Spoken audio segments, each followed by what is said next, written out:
the Rebellion now knows my personal name.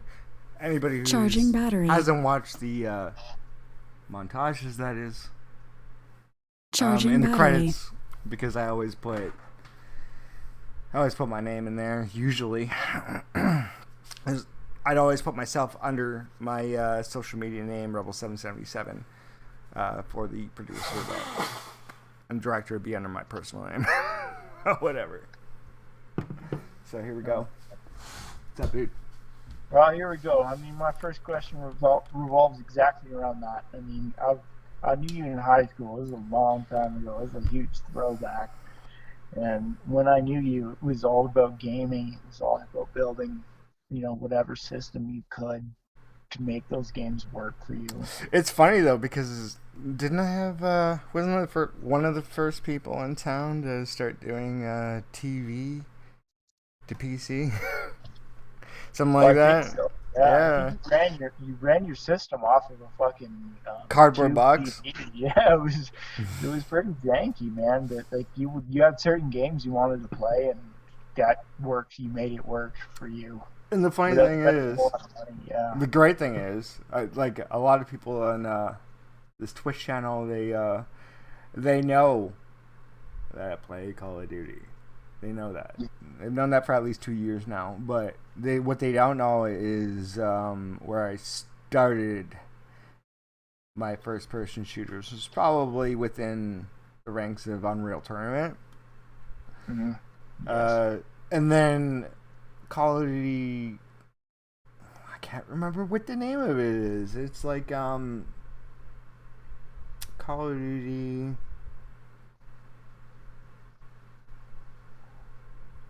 You're talking like the original, like one of the original fucking OG Call of Duty. Right, man. It's like on the tip of my tongue too. It's like, it's like for Honor or some shit. Call of Duty something Honor. Well, that was like Medal of Honor. Medal of Honor was the first one I played. Yes. Yeah, that was a huge throwback. That was a good game. I loved it. Mm-hmm. Yeah. But I mean, like the whole idea of those games were like you'd build a system just to play those games. That's all you cared about, man. If you had like $50 in your pocket, I remember I talked to you like, "We got $50. Let's go buy beer and cigarettes." And you're like, "No, I want speakers." Yeah. That's what was so important to you, and that's amazing. And that's kind of what I want you to talk about. Is like why was that? Subject. So yeah, like why I wanted to do this, I just did it to pass time, mostly. Yeah. And the fellow that you see me here, his shoulder, that's my MMA trainer for like just keeping yourself in shape, mostly. Like he's 10-2 featherweight champion, JT the Wolf. 10-0, brother. 10-0. Fuck. Bro, no losses there, right on. Yeah, there you go. No losses, period. There you go. There you go. And I even showed him the fucking post that we did for the podcast that hasn't happened yet. But he didn't correct that either. I had it at 10-2. So yeah, you gotta be on that social media shit. Bam. So anyways, I gotta fix that apparently now. I gotta go back to my old post and fix that. So, well, you gotta tell me right now, like, why is it from the start that you decided you just wanted to do this? You can do anything. I kind of got forced into this mostly through my injury on my leg. So, fair. Yeah, I remember that. Yeah. Yeah, at the time I was working 2 jobs, 16 hours a day, paying the bills, just getting by. Yeah. And there's no shame in it, man. What you do it's incredible. It's work. It's a lot of mental work. Yeah. And there's no evidence that suggests you can't make money from it. If that's what you wanted to do, you can. Personally, I didn't do it for money. No, I just did it to pass the time because I was on disability. I'm still on disability to this day because of my leg. So I got to do something. It's either go to college, start film school, finish it. Maybe work for Hollywood for a bit, edit some fucking bomb ass movies or something, you know, for some great director and producer. It's something I'd love to do. COVID's kind of put a hard shell on things. I definitely will have to do this online if I do go to college for that. So there's that. I've talked to somebody over there that would like directly deal with all that. So I mean, like I got a foot in the door. All I got to do is just do the prerequisites and shit for it.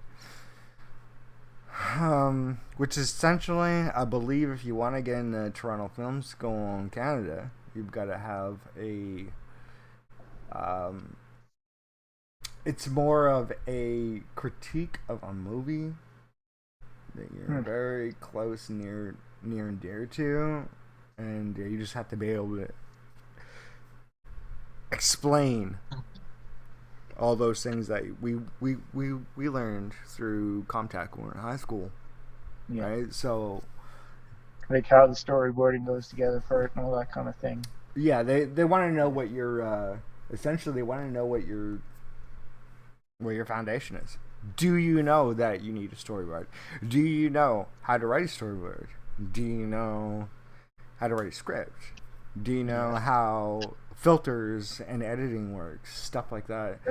You know how to cast it. You know how to acquire the appropriate casting skill set to make that. Casting, that part itself is fucking hard. It's very hard. It's incredibly difficult to. And that's why, like, when you go and like film in a small town, like when these productions come to Parry Sound and get extras like you guys to step in, that's hard to do. Yeah. It's really hard to find a group of people at any given time, especially in a small town, to be like, oh, you need to fill an arena for our extra shot. Like, that's hard, man. Yeah. And so, and you've been a part of a lot of these productions in town. Yeah, a lot of people on my YouTube channel, a lot of people on Twitch don't know that either. Like, a lot of the stuff that we're talking about now is, like, my personal life. Here we go. Yeah. So, I started off in Dancing on the Side with Adam Beach. I'm a reserve here. I was maybe 7 or 8. Learning how it is with $80,000 cameras in front of you. Huge crews, stuff like that. It was different. It was about a week solid of just doing a few scenes, and then get through high school. I finished high school and stuff like that, and then even just the end of high school, just as I finished, I ended up getting to play a riot police officer as the RCMP. And, like, if anybody asks my personal opinion of the RCMP, they can go fuck themselves. When it comes to native reserves, they can go fuck themselves and stay off that land. Yeah. But besides that, they're just doing their jobs on the main streets. That's fine. And you got to play that. You got to play at least an example of it. Yeah, exactly. And I got to, kind of sit in those shoes, for the G8 summit. An actual piece of history. I got to, like, relive it. That was real different. That was, like, 3 nights. That was pretty insane. One night was, like, 12 hours. Then night was, like, 14 hours. And then it was, like, 6 or 8. And they did actually shoot a 50 cal on set. A blank, naturally. But holy fuck, it was fucking everybody fucking jumped. I didn't care who was in that crowd. There was hundreds of people there. And like as soon as they pulled that trigger, it was just like everybody jumped. If you were standing, you're practically like, okay. We're okay. What's going on? Cut. Okay. We don't know what's going on, but we saw it later on. It was like a 4-hour miniseries. It was insane. Basically, what ended up happening in that movie, or the plot of that movie, was like some daughter of some like country president Could have been in like the U.S. I don't know.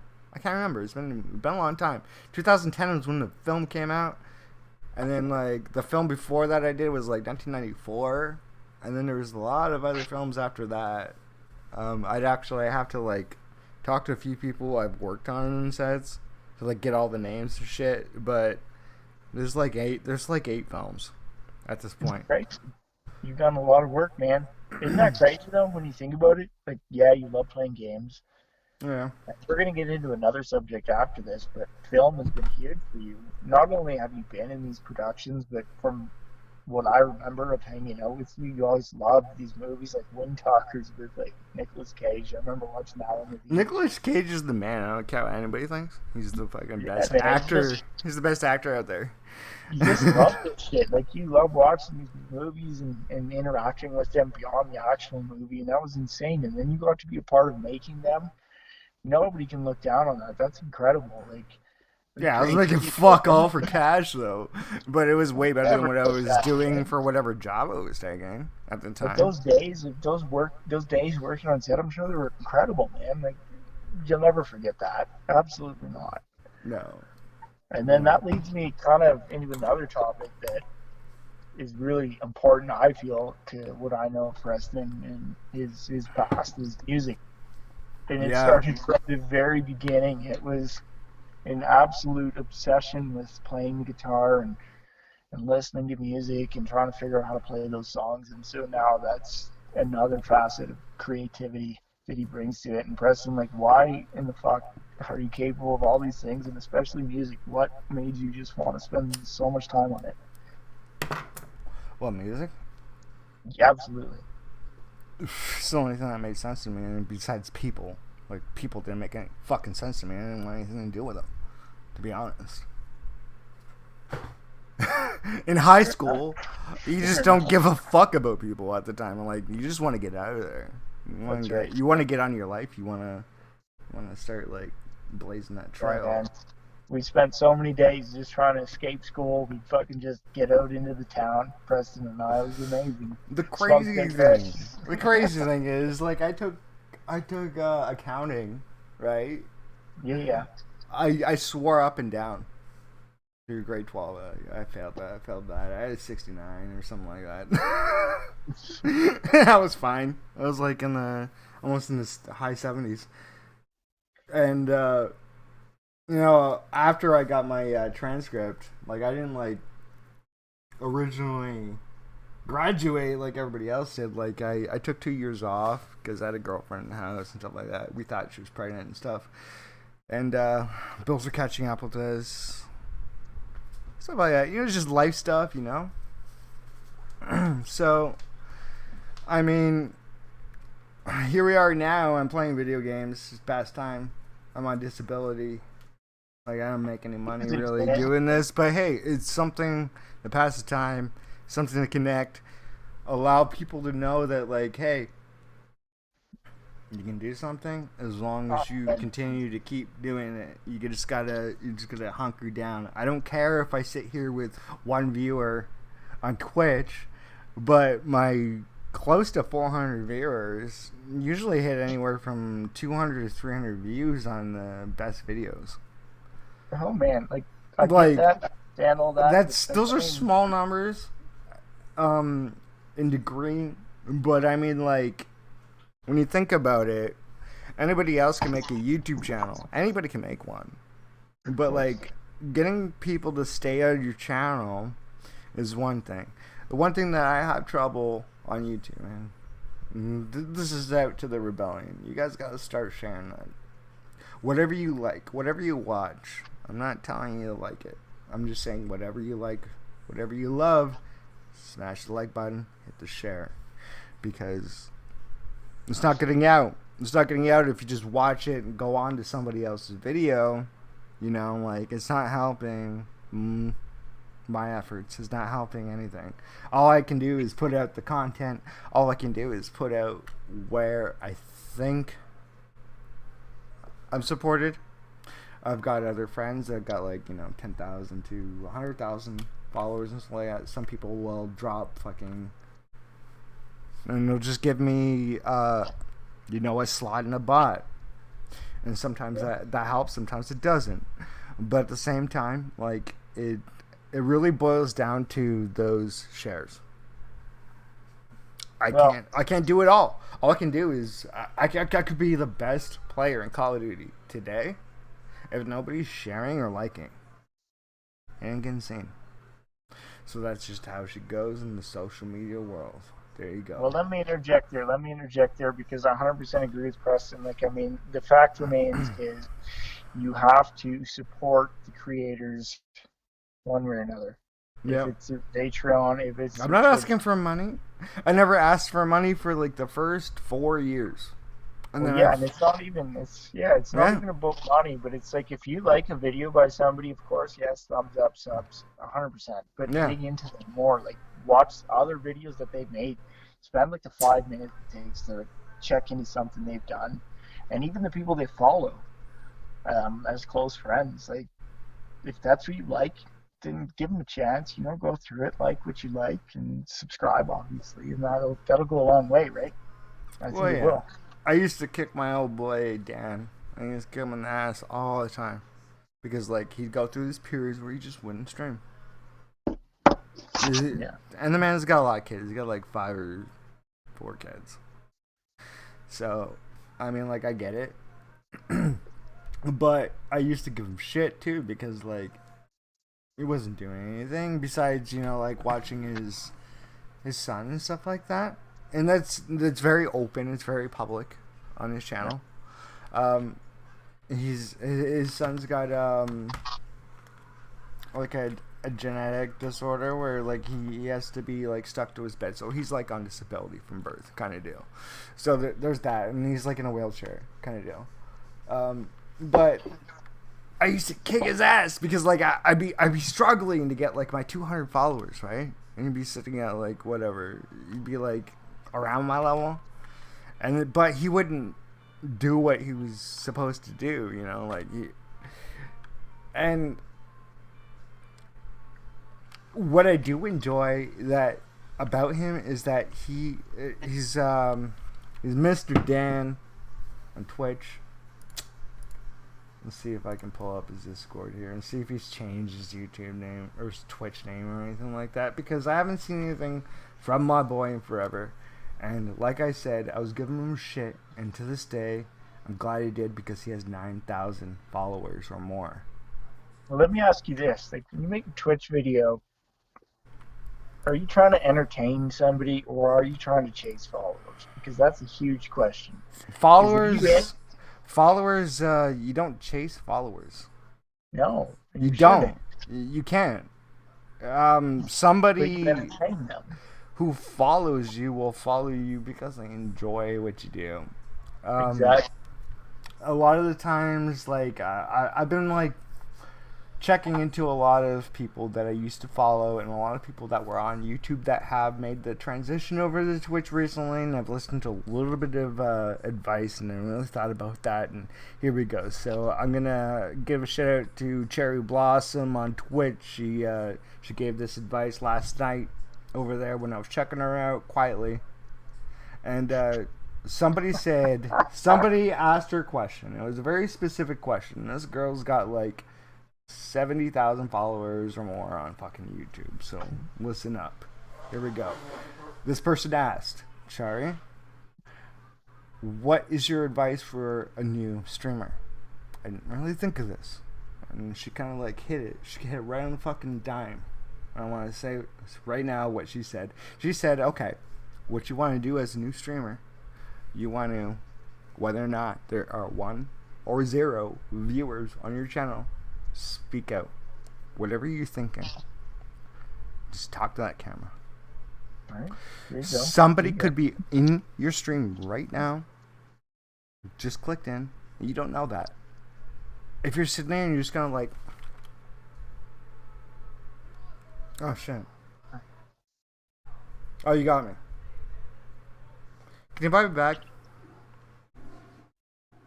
Do you want to watch that? No. Exactly. So you're gonna move on, right? So like right now, like what I should be doing, like say I'm in a building with 3 floors, and there's a guy on my left and my 120. I'm sitting there. I'm like, okay, so there's a guy over there.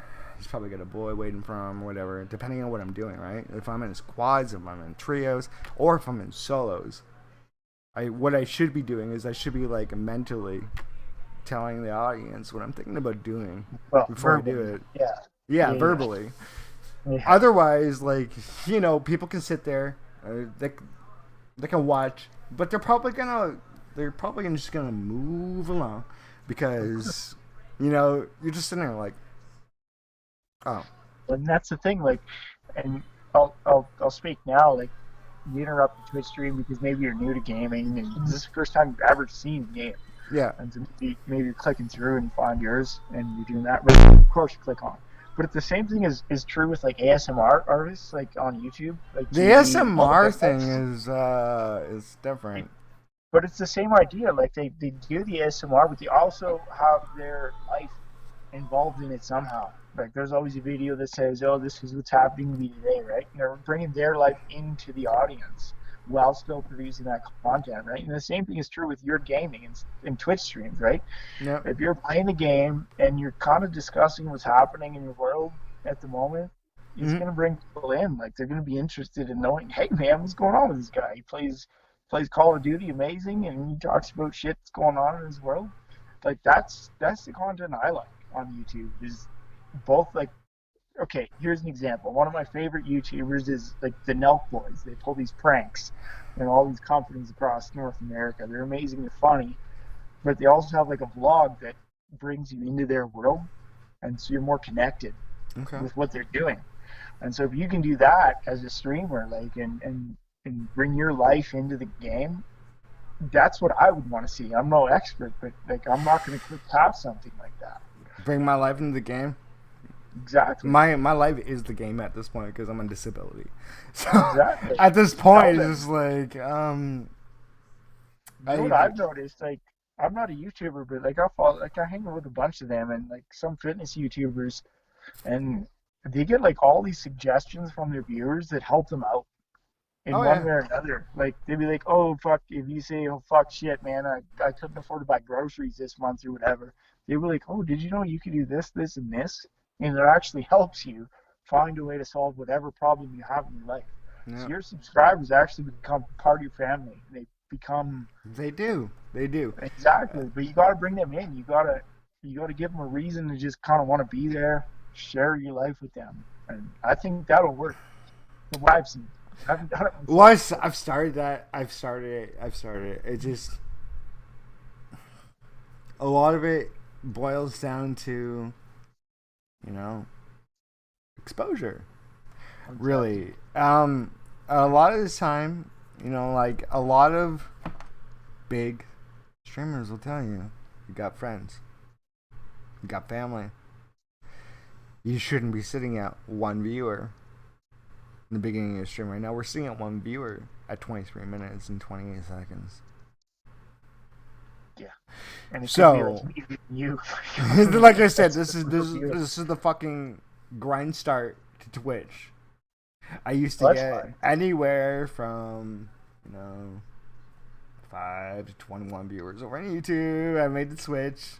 Yeah, but, you know, most of the people that I used to play with switch over to Twitch too. So it makes it tricky. Because, like, you know, like you want to support your friends. You want to do that thing.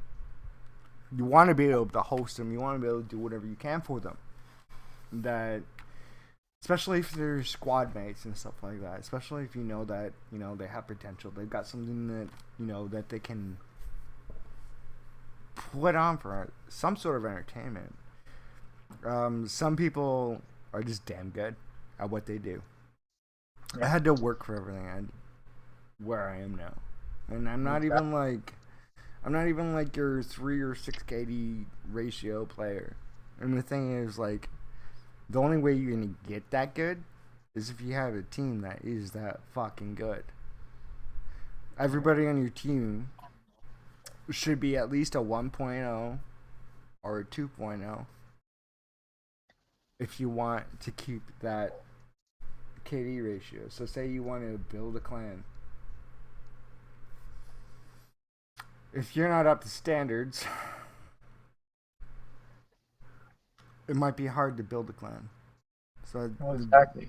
Right there, right down in there. So you're probably gonna want to start fighting veteran bots on a consistent every day. First thing you do when you wake up. First thing you do before you go to sleep. First thing in the middle of the day. And then you go into the fucking battlegrounds, wherever it is, in that game. And you just fucking rip people apart online.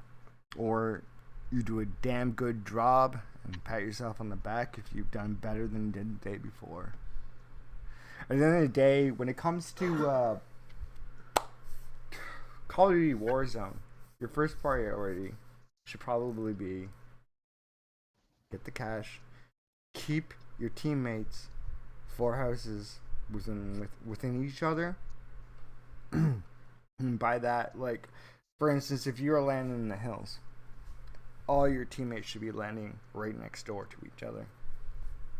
That's your ideal. So say everybody lands in 1, 2, 3, 4. 1 here, 1 there, 1 there, 1 there. It's not going to do any good if all the teammates land on the one teammate, fucking wreck him, clean his house, go over to the next house. Those 2 wreck your other boy, go to the next house, take everything he had, and then move on to the next, and then your team's done. You're done. And then you go to Gulag. Where do you land next? You don't know. Because you probably forgot the flight path by that time. And at that point, somebody better have a goddamn good memory who gets out. And marks that point where everybody else should be dropping if they win that Gulag. See?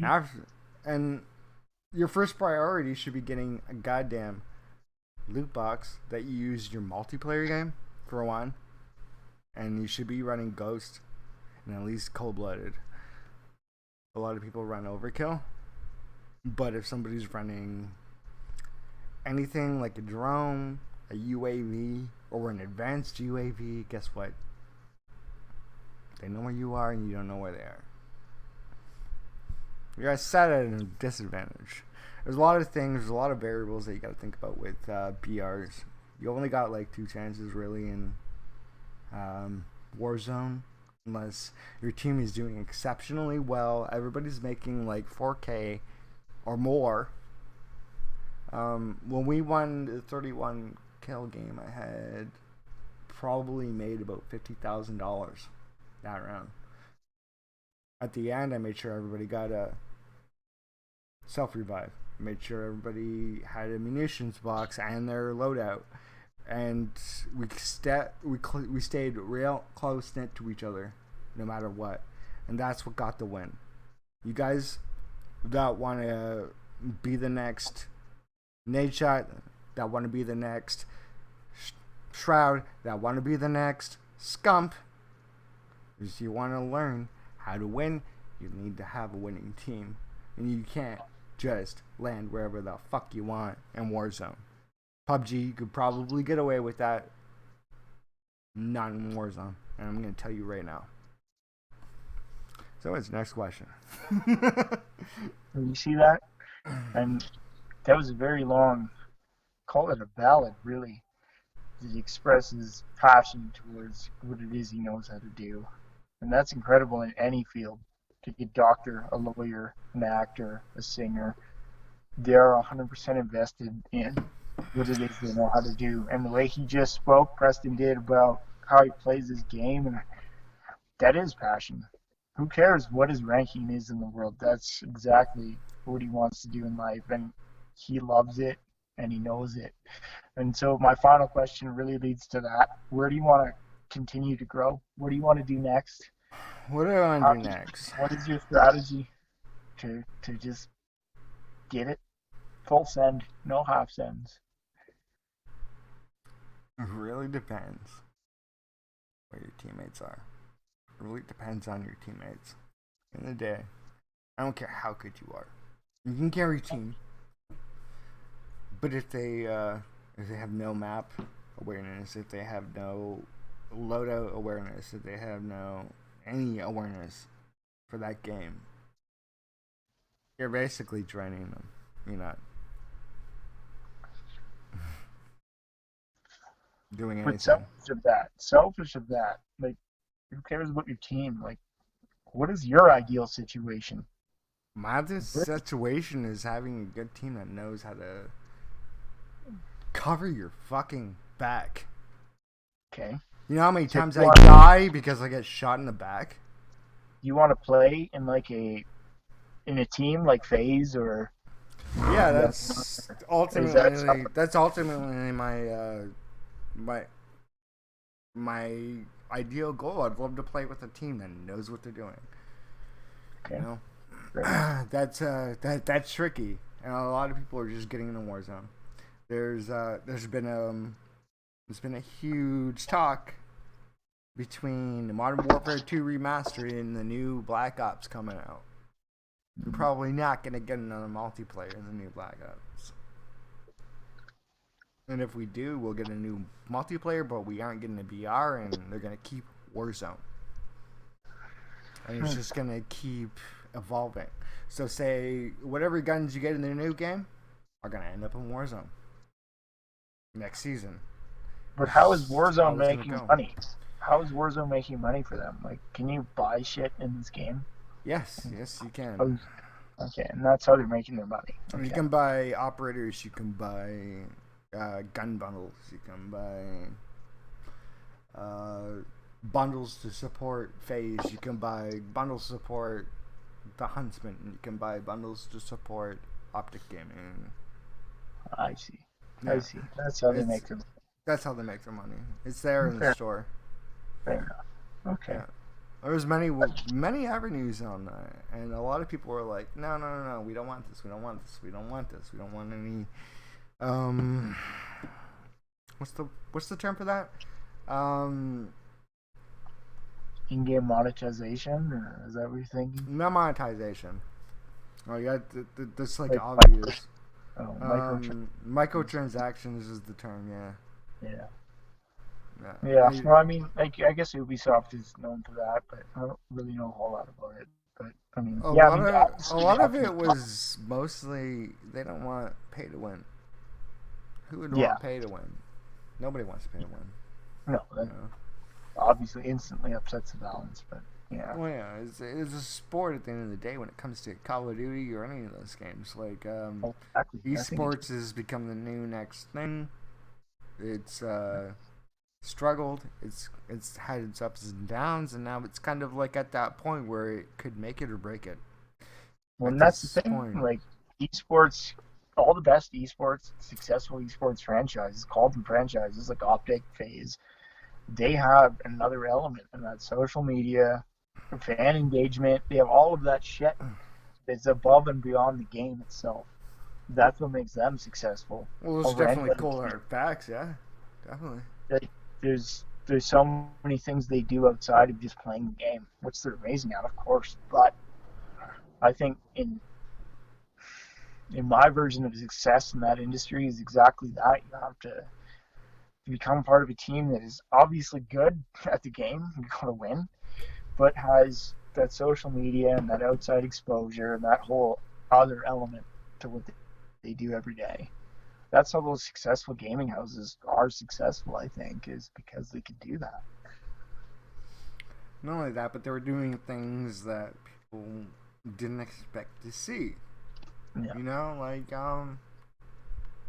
quick scoping and stuff like that, trick shots, stuff like Yeah. that. Where like they're like sensationalism things that don't really happen in the new Call of Duty. Yeah. You ain't seen that in new Call of Duty. It's like none of that shit's gonna happen. Um, I think they're gonna make a lot of huge changes in the next 5 to 10 years that we're not ready for, and right now we're going through a huge transition. Yeah. Well, I mean, obviously, like, VR is going to become a huge game changer eventually. VR has It'll been a huge game changer. it'll have no place. Yeah. Starting with PlayerUnknown's Battlegrounds, my career sits at. Let's take a look. pull up my Steam account right now. We'll show everybody. Let's see. Let's have a Mac. It's kind of disgusting. And I'm kind of pissed off that I spent this much time on that fucking game. But here we go. Here we go, everybody. Here's my fucking goddamn bullshit hours I spent on this game. And here you go. I'm looking at it right now, PUBG. 2,177 hours. Oh my god. That's like a year of work. A year of like 40-hour work weeks. Yeah, I started since the game came out, and you know we're sitting at the 10th montage if I ever do one. Yeah, I don't know, man. It's a job like any other. I mean, you spend a lot of time on it. Yeah. I mean, you make whatever arguments you want about what allows you to do this every day, be it disability, who the hell cares? You can do this every day. You can put in the same amount of work that any member of FaZe puts into their game, probably more than what they do. So there is no reason that Only because they don't have to. Exactly, they don't have to. But yeah. There's a lot of people out there that wish they could spend the amount of time that you can playing these games. Like, fuck, I can't. I can spend maybe like 5 hours a day playing Civ, and that's max, because I have shit to do. And that's not a dig on you, man. You have this time. Yeah. At the moment, and it's nothing but time. Nothing but time. So use it. I think you can actually pull something off here, because I've seen gameplay. Again, I'm no expert, but I know, again, this guy fucks with these games. He's incredible. He's on point. He's guiding his teams. That much I know. We're going to probably cut it down on the Q&A here because, I mean, obviously I'm getting tired. But, again, I wanted to bring together all of the things that Preston is so creative with, and that's music, movies, and gaming. And it's actually absolutely incredible. I'm fucking honored to know him. So if you can follow his Twitch streams or any way of finding Rebel77, absolute legend. And that's all I got for you. Cut it here, Preston. Nice. Well, kind of what started me, like, even sniping, per se, was... Do you want to cut the video? Because now we're off air. We're off air after that. Well, we're not off air on my screen, so... Don't keep this live, man. Well, it's live right now, so... I gave you my live time, and that was it. Now, you want to cut that off, and we can talk for a little bit, but... Alright, well, I'm rolling a cigarette now, and, thanks for watching. And, don't smoke, kids, because, it's a habit that my body just fucking screams for, and it's bad for your health. Rebel777 signing off, and we'll catch you guys over on Twitch whenever we go live, which is usually around 8 p.m. EST, standard Eastern time. And if it's damn good content, I'll drop a video. But nobody's commenting on my videos, and they haven't been doing it for the last 2 or 3 years. So guess what? You guys are only gonna get a 1-month update on YouTube until I start seeing comments. You heard it here first. Signing off.